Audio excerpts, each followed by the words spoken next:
Welcome to Resume Well. We're exposing the intersection of wellness, woo, and work. We've been told that the antidote to professional burnout is personal wellness, and sometimes that means confronting our inner skeptic and exploring the taboo anyway. This season, we're all about putting our intuition to work at work. Welcome back to Resume Well. Today on the pod, we are so excited to welcome Ashley Graham. Ashley is a very well-known publicist, entrepreneur, and thought leader. She has made her mark in the business world with sharp acumen and a passion for innovation, navigating the complexities of entrepreneurship to become a true industry trailblazer. Her commitment to excellence and empowerment, especially in promoting diversity and advancing women in business, woohoo, has fueled the success of her enterprise. Beyond running her business, Ashley is a respected PR and thought leadership advisor, providing invaluable insights to enhance influence and impact in the dynamic world of public relations. With a track record of success and a dedication to driving meaningful change, Ashley continues to inspire and shape the future of business. So join us as we explore the Conscious PR with Ashley Graham. Ashley, thank you so much for being here. I'm very excited to be here. Thank you for inviting me into this space with you. Yes, and I was so excited for this episode. So we connected a couple months ago and had what was supposed to be a 15-minute connection session, and we ended up talking for an hour. And I was like, I love her. You're so warm and just down to earth. And it's something that I have to say is rare. So I'm very excited to have you on.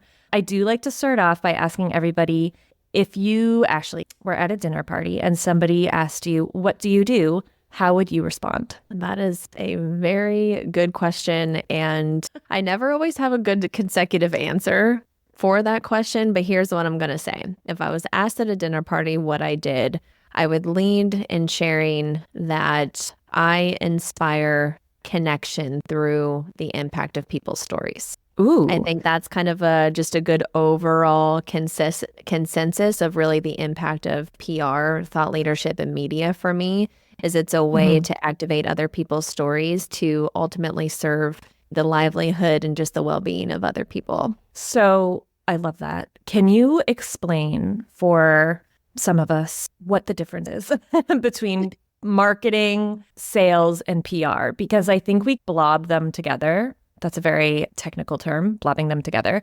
And I'm not I think a lot of people don't know what the difference is, and that can get really confusing, especially if you're an entrepreneur or solopreneur and you're I know I need some kind of quote unquote marketing help, but you're not entirely sure what that means and what exactly it is that you need. So would you mind just breaking it down on a very elementary level, what the difference is? Yeah. So I envision public relations almost being the center of all these other forms of marketing. So if we think about just a chart, you have public relations and then all of these other influences that kind of expand below it. I feel that digital marketing, social media marketing, influencer marketing, and all these other different variations of marketing all serve public relations in a way, because public relations is anything that is public facing, and really ensuring that all other facets of marketing are speaking to one core language, one core story. And that really is, again, the center of public relations. It's understanding the main message, the main impact through that message, and who you're looking to serve. And all the other forms of marketing, again, are speaking that same centralized language. That's good to know, because I think a lot of people just go straight for marketing help, and then it doesn't work. And they're like, why? And it sounds like it's because the core message isn't really fleshed out. Yeah, that's definitely the first starting point. But then I think if for any reason you're running into issues with maybe the story or the message not hitting, it could just be that there needs to be little tweaks along the way, or just continuing to evolve your message as the business or the person continues to evolve. I think that's something that people miss oftentimes, is they think that one marketing message is supposed to be the evergreen constant, but your message is going to evolve, and it should evolve. And then other parts, if there are any issues, is just almost kind of looking at more of a strategy on consistency and patience and waiting for it to land. I always talk about that, about the missed parts of public relations in my context and thought leadership is sometimes playing the long game is a better approach because it really does take a long-term viewpoint and really nurturing your marketing message. Whereas I think it's human conditioning that we want immediate results. We want to have the immediate fix. And sometimes it's just looking at it from the long-term perspective is more important. Yeah. And you were in corporate and you left corporate to do your own thing. So you kind of got to work out everything like on your own business before working on other people's, I would imagine. So I'm so curious to know like everything about that decision and how you came to the decision to leave corporate and kind of a stable paycheck or a stable job with a normal expected paycheck. So what did lead you to that decision and how difficult of a decision was it? Yeah, I'm having to reflect on, what was it? Maybe been almost 8-9 years since I have left the employment world and into the space of entrepreneurship and all the wonderful lessons and changes that come with that. Yeah. And again, thinking back, one of the biggest catalysts and the reasons why I wanted to leave a cushy position was because I really wanted freedom and flexibility to not only explore the amazing opportunities that entrepreneurship provides of being able to travel, make your own schedule, and really getting back freedom and time. But I wanted to be able to work with the types of clients and businesses that really resonated with me. And I think that, again, outside of the flexibility of entrepreneurship, you get to work with who you want to work with, which I think makes the work more meaningful and more impactful. And as somebody who is very intentional about what I do and how I live my life, it really kind of went back to a core characteristic of what would fulfill me at the end of the day. Yeah, I think that is something that's so well said. I think a lot of people go into entrepreneurship because of the freedom aspect, but I don't think I've ever had anybody articulate the freedom to work with who you want to work with. Like, yes, the schedule's great. Like, yes, sometimes you end up working more than you would in corporate, but it's for clients that you're like cherry picking, right? And that you actually believe in and want to work with. Thank you for explaining it that way, because that is something that is so difficult to get in corporate. I think it's hard to get a job, right? And it's hard to get a job at a company that you're excited about.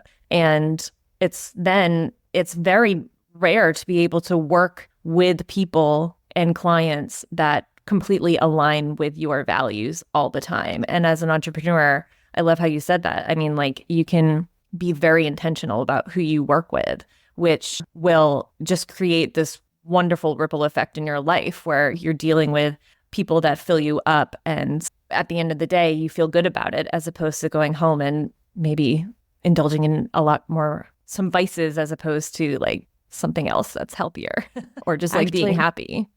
Yeah, you just used one of my favorite analogies of like the ripple effect. And something else that comes to mind is I have learned way more about business and how I apply myself in business by starting my own business than I would have ever gotten working for somebody else. I feel that you are pretty capped and limited with your growth potential. Now, that's not to say that some companies don't offer a really incredible growth structure for their employees, but again, thinking back and just looking at my experience through entrepreneurship, is I've been able to learn things that I don't think I would have been able to learn working for somebody else. And I've been able to apply myself in different facets and different roles that I don't think I would have gotten so quickly.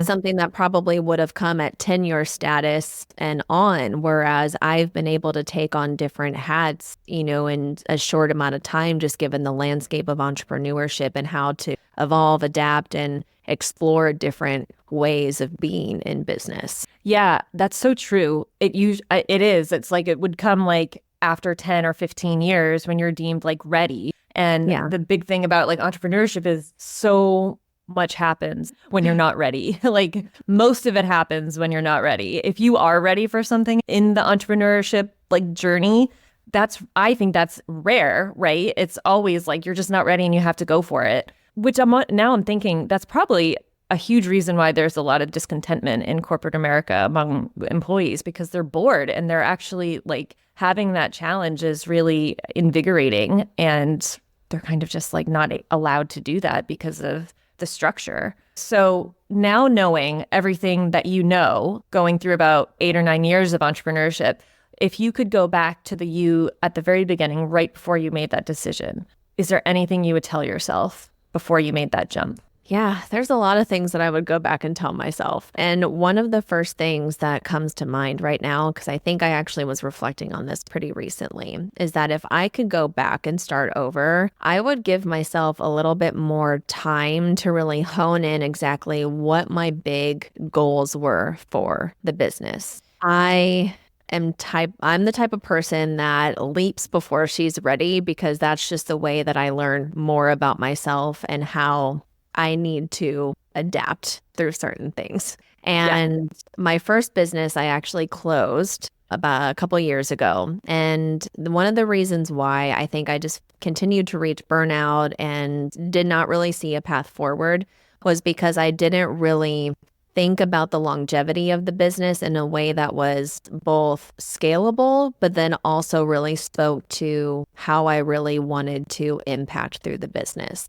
I very quickly took on a freelancer role, took on the clients that I could take on to figure out exactly what the offer suite was going to look like, because I came from a very diverse and expansive perspective of marketing, where I was wearing already many hats working in my employment jobs: office manager, admin assistant, customer support, marketing, digital marketing, all of these different roles that when I started my business, I basically had this mindset that I can help anybody and everybody and do marketing and branding, because that was just the mentality that I had at that time. But as most solopreneurs will know and can attest to, that you are not supposed to offer a whole silver platter to people if you do not have the support to back it up. And so what I had learned in different phases was to really hone in on a core offering that really impacted both the work that I wanted to do and how it was going to impact those that we were working together,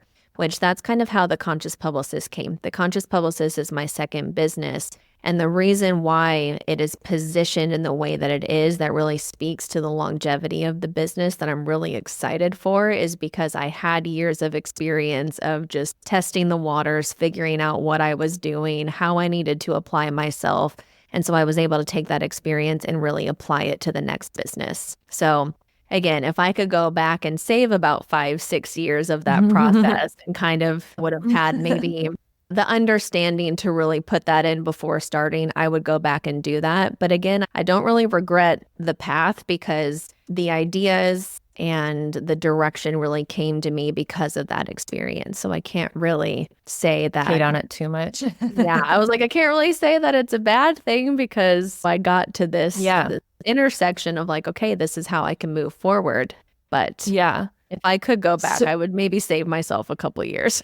So how did you land on the Conscious PR, the name? Because I love it. And your branding is gorgeous. It's like so pretty and so alluring. And I come from yoga and meditation, all of that. And I love, obviously, the word conscious in it. It's just so great. So let's just start with there. Why did you land on the word Conscious PR?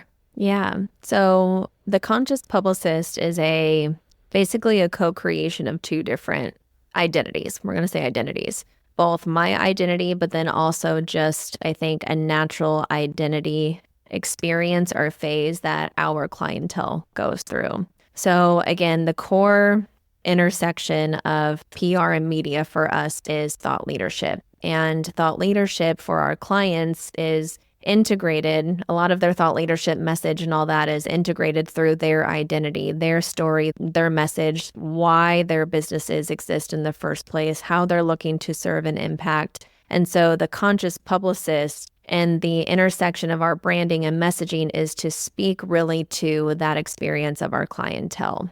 But on the other phase, identity is very much my identity. And I feel that, again, most businesses have this identity of their founders, their board members, all these personalities that really drive and move this business forward in a very intentional, mission-driven way. Very much speaks to kind of my journey. So the conscious publicist, again, there's two different identities. One speaking to the clientele that we're looking to serve, but then also my identity and how I'm putting that identity into the business in a very conscious, intentional way. Yeah, I love that. And looking at your website, which is so pretty, everybody go to her website. It's like such a so nice. We actually just launched that website. You did? Yeah. Timing, like we're just going to say the launch published deadline was in May. And so it published about a week ago, saying that for whenever this decides to air for timeline purposes. Yeah. Well, it's beautiful and practical. I mean, like it's very easy to navigate. I love it. So there were a couple things on your website that I was like, oh my gosh, that's so good. And one of the things that in the copy, it says, let's rewrite a new narrative, embracing a more holistic and heart-centered approach that resonates with the ever-evolving landscape of consciousness. Oh my God. So like what? How does consciousness evolve? I can speak to what I just see being in a very digital world that we all live in. That all of the stories, the messages, the pieces of content all come from a creator. And that person has been able to understand their creation methods, their creation methodologies, and how they have built communities and audiences that really stand behind their core message, their core strengths, and how they serve through their content.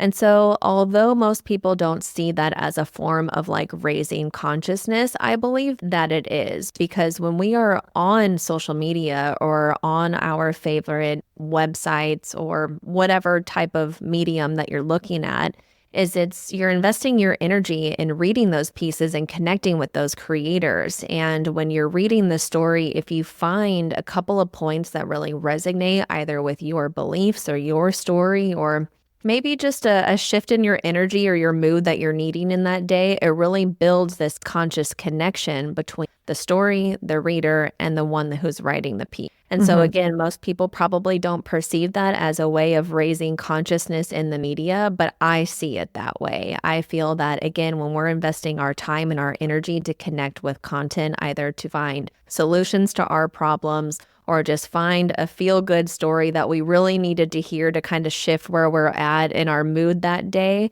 it's what really makes that work and powerful. And again, the intentionality of why creators create the way that they do. Yeah.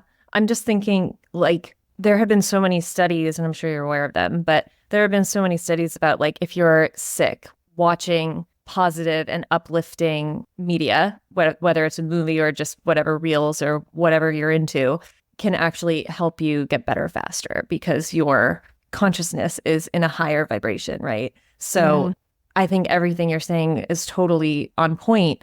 And I love the term conscious media because there is definitely, and I think over the past decade, we've definitely seen like really like I'm not going to get into it, but we've seen like some craziness in the media and how it really, to use your term again, ripple effect, just how it affects like the whole collective is undeniable. So I love that your goal is really to create a conscious media space. So going into that, like how do you then pick clients as you now have this wonderful business and you're able, like we mentioned, to cherry pick what clients you work with? What is your vetting process like? Like how do you decipher between, or how do you differentiate between like a client who aligned with your values? Yeah.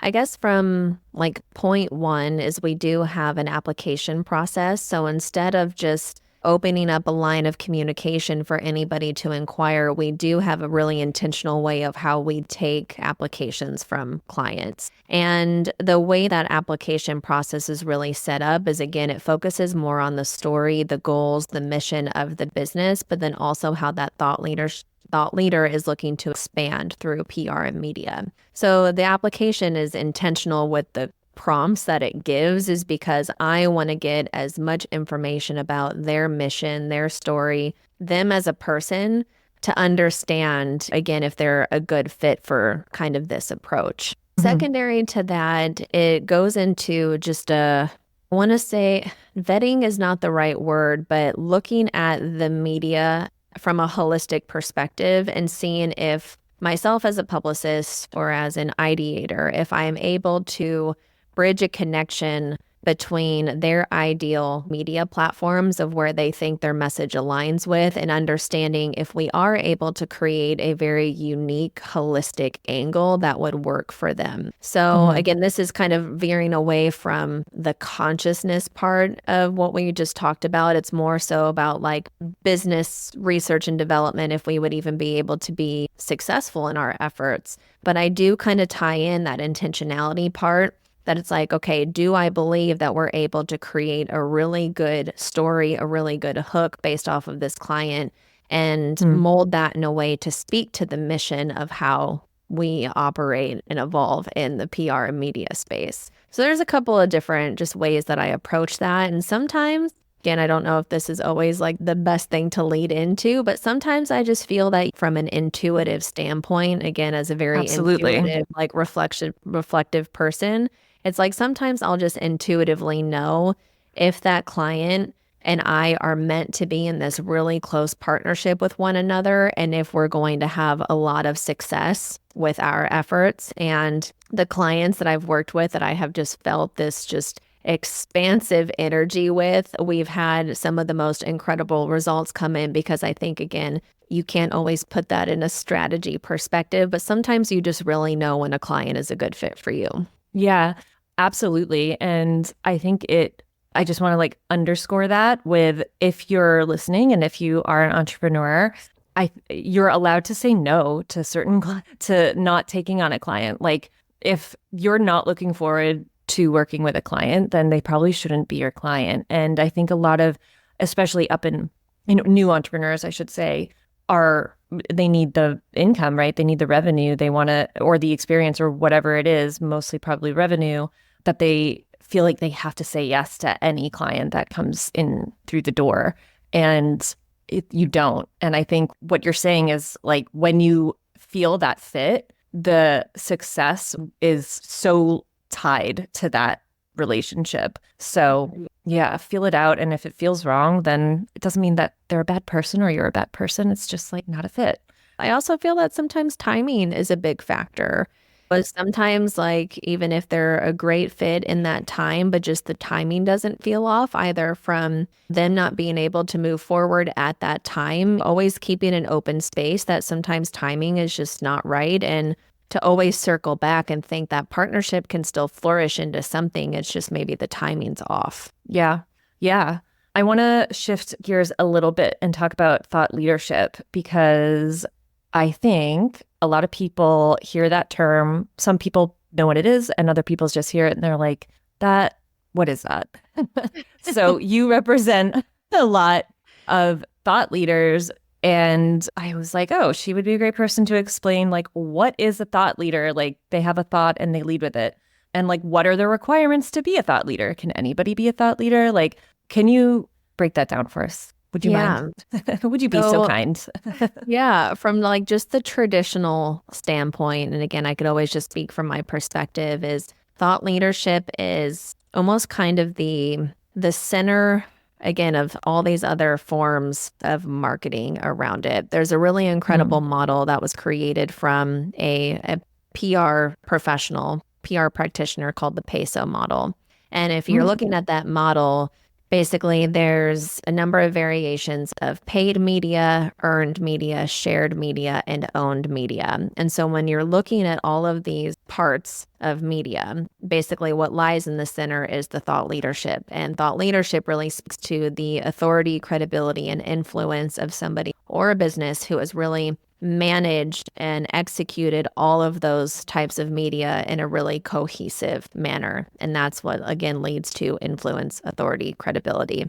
Again, I feel that is traditional, but it's very much still a living, breathing entity of thought leadership because it's all of these pieces of the pie working together. But I feel that there's also a different era of thought leadership that needs to be talked about, that sometimes creators can also be thought leaders in their own way because they know how to execute their story. They know how to tell their message, and they really know how to use media as a way to bring that message to the forefront. So what traditionally would have been organizations that have reached immense amount of success and really built that authority of being the leading company, the leading role in their industry, I feel that thought leadership is a little bit more expanded now, just given the nature and how social media has really expanded the marketing world. That's really, I think, where the biggest differences has come from, because now you can get on platforms like TikTok or LinkedIn and Instagram. And if you are very consistent with your message and how you connect with their audiences, you can reach mass amounts of visibility, which trickles into getting highlighted on media publications or getting interviewed on TV and all these other forms of media from the traditional PR sense. And so it's like, I feel that creators, again, who nurture that journey very well because they know exactly how they want to be known for, they're thought leaders, in my opinion. So again, I think thought leadership is taking a very traditional model in a way to get there. But I feel that, again, if you really understand your identity, how you want to be known, how you want to serve, and who you're looking to serve, you're a thought leader. Wow. That's like so much to take in. I had so many thoughts as you were saying that, like so many people were popping up. I could just like rattle them off. But one person I was thinking of is a Peloton instructor who started as a Peloton instructor. And she's like my favorite one, Allie Love. She's great. And she now has like, she's a host and has her own show. And she really, I'm just thinking like, that's such a interesting way to put it. Like she really just nurtured having that platform and being able to reach all of her students through Peloton, and like it just led her to this really amazing career, and there's like longevity in it. I mean, like I don't know what the tenure is for a Peloton instructor, but that's pretty hard on your body. So it's so cool. And the other one I kept thinking of, like, is Taylor Swift a thought leader? I knew it. I was like, I had a feeling Taylor Swift was going to be part of this conversation. She's part of every conversation. Yeah. Well, it's interesting that you bring up Taylor Swift, because I had pitched myself for a media opportunity talking about Taylor Swift and just this role of fan devotion, or just this energy of fan devotion. It was for Fast Company. And when I talk about always putting myself in the thought leadership perspective or the thought leader journey, is I didn't necessarily say that I was an expert in Taylor Swift, but one of the things that I felt like I was an expert in was the psychology behind why audiences follow those that they feel so connected to. And one of the biggest things that I highlighted in that piece was just this space that creators that really know their stuff, creators that really kind of follow and fall into their craft and continue to follow all of the evolutions that they go through, is they open this space for their audiences and their community to feel as if they're going through that journey with them. So I spoke to, again, the psychology of how we feel so connected to people through social media or through other types of art and entertainment, is because they open the door to their life and they make us feel a part of it. And so I spoke to that, ended up getting quoted in Fast Company. And from there, it's turned into almost kind of this message of, again, speaking to the thought leadership journey and how devotion becomes a part of that piece, especially from the communities that they're speaking to in their craft. So again, do not feel like I'm an expert in Taylor Swift and her marketing, but again, really speaking from the psychology just behind how people feel connected through mediums where we are not face to face with these people. But that is no longer just the one means of connecting with people anymore. Is, again, you're saying that you feel so connected to this instructor because you feel relatable to her in some way. And I think, again, that really speaks to this evolution of thought leadership, is we're opening the door for people to find relatability and connection with us. Yeah. And I think it's like relatability and also, what's the word? Like ambition, not ambition, but Kind of, yeah, like an ambition to be like that person, right? Because you're like them. So it's like they're a couple steps ahead of you, or maybe a lot of steps ahead of you, but you see something, you see yourself in them in a very small way. And it kind of gives you this hope, like, I can also do it because she has this in common with me, or whatever it is, which I think is so, yeah, like a path to possibility. You're like, wow, yes. okay, because thinking about Taylor Swift, I had seen her in concert when she was still a country artist. And I mean, this was within the first 1 to 3 years of her journey in that way. And what might have only been 100 people in the crowd, seeing her then, and then seeing how people are literally on wait lists to join, getting tickets to her concerts now, it's like, wow, she never gave up from that first phase into where she is now. And she is one of the most globally recognized people that, again, is taking so much narrative of how she continues just to take what she's learned, apply it, her life lessons, make it a part of the story. Because it's like we all relate with one another in different levels if you really kind of pull the curtain back and be like, wow, okay, so maybe my experience is not directly relevant to hers, but it is to a certain degree, maybe because of emotion, very similar things that happened. Not going to keep going on a tangent on that. No, it's okay. No, I love it. And I'm also thinking, like, she's also, just from a PR perspective, like, she's had some setbacks, right? Like some public, I don't remember what it was, but there was like, people were like against her at one point. And there had been moments where people have like started to turn against her, but she always comes out fine. And now she's a billionaire. How did she do that? Like, what's the secret sauce? I personally, if you want my like non-expert, have zero PR experience opinion, I think it's because she's like, in her heart, like, she's actually like a good person. That's what I want to believe. But I don't know, like, from a PR perspective, was there anything, I know that's like a huge question, but was there anything during any of those moments that you were like, oh yeah, she like nailed it with that?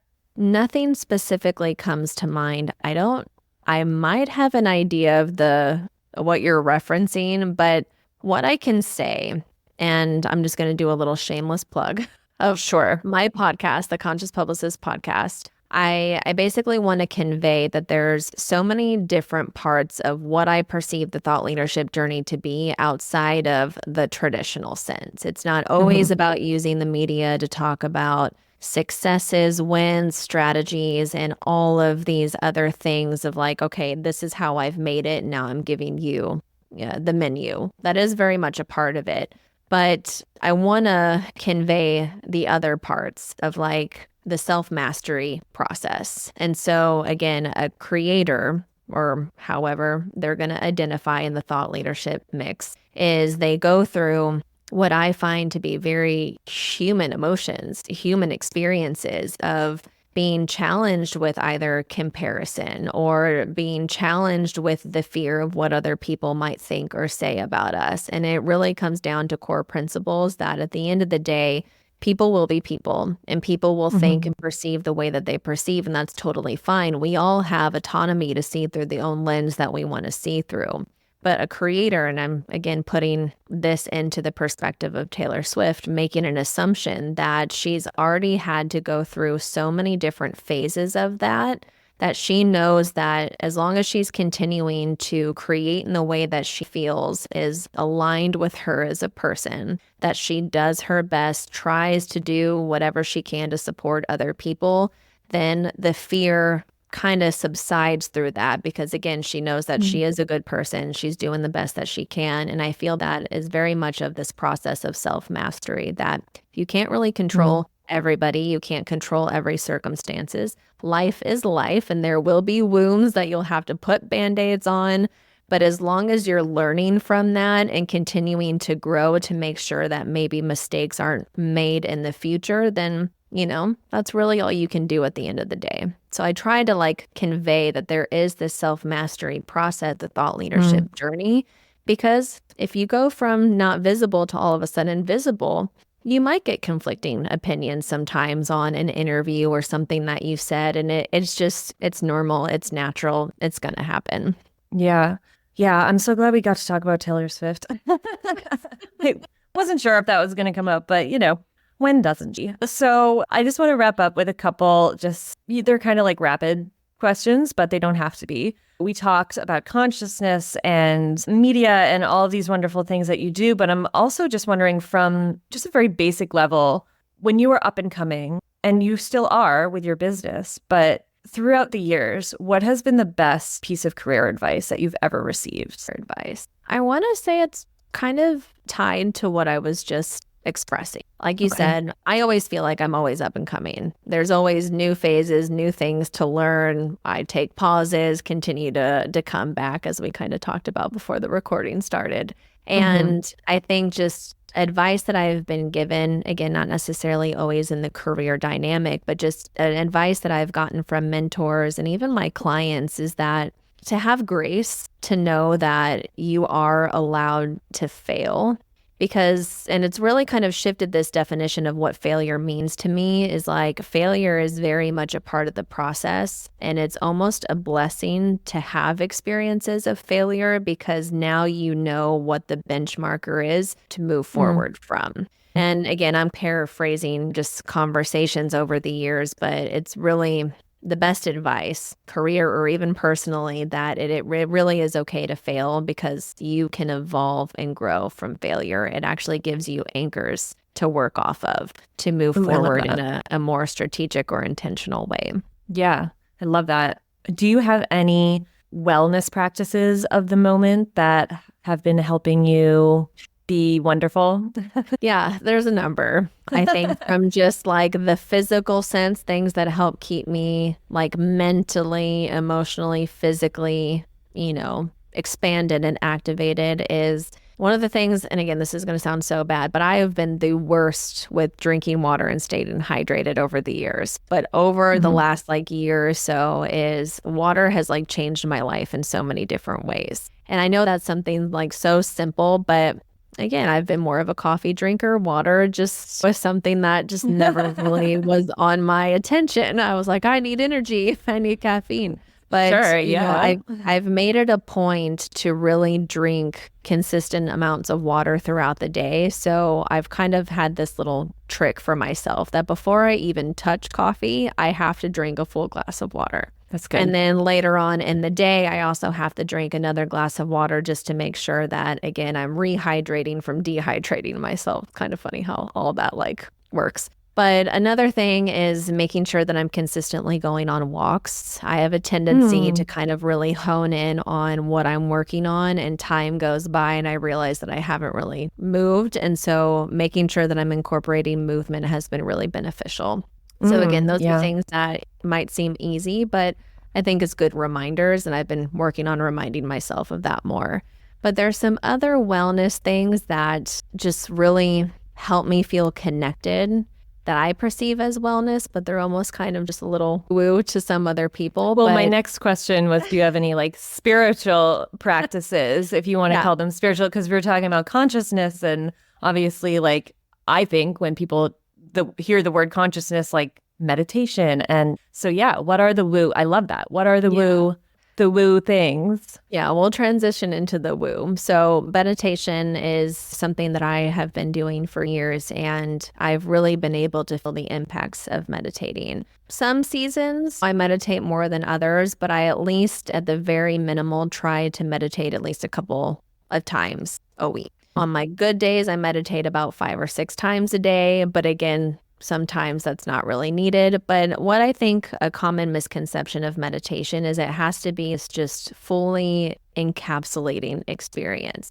You can have really ethereal, deep connections with meditation, but sometimes I feel that just sitting there for 5 minutes, closing your eyes and just focusing on your breath is a form of meditation. So I almost blend those together sometimes. But then the extreme woo. And I actually wrote an article about this that actually brings in a lot of attention is I use a pendulum. And for me, a pendulum is a device to kind of tune in more with my intuition when I might feel like I'm way too in my head. So for those who might know what a pendulum is or might not know what a pendulum is, basically a stone that is expanded from a chain or can be in different ways. But it's just a way to, like I said, just tune in with energy of the body. It's a way to kind of give yes or no responses to questions that might have circling in your mind. It's just a way to kind of bring me back to my body when I feel like I am stuck in my head a lot. But then I don't always talk about this, but I am very much a oracle, affirmation card, tarot card person. I love the cards. And I think it just, again, it speaks to just art in a way, that there are some incredible creators who have built beautiful card decks with imagery and messages. And as a story person, I love connecting with those cards because it's a way to, again, kind of get out of my own head, connect with a story and a message that might be really positive for me to hear in that moment. As you were saying, if you're sick or if you're stuck in your head and just kind of feeling the weight of your emotions, if you focus on heavy stuff, you're going to continue just to feel the heaviness of that emotion. But if you focus on things that are really light and positive and fluffy, well, it kind of gets you out of that little loop that we can fall in. So that is what I seem as almost perceive as like what could be woo. But it's like, I think they're very beautiful and they're incredible tools to have. Yeah, I love that. I love the pendulum. I've not had anybody talk about that before. How do you use it? Do you use it like over chakras, or could you go into a little more detail? Yeah, I use it more so like I always keep it aligned with like my heart. And again, when I say I use it when I am like really complexed with what I'm thinking or what I'm feeling. Won't go too much into this, but I've used the pendulum as an incredible tool, most from my experience with miscarriage, and what I could continue to focus on to keep the light burning bright without falling the trap of like my emotions and hormones through the process. And so for me, I always like keep it aligned with my heart because I want it to release to what my heart wants to tell me, not my mind. And so I usually always just have it like aligned here.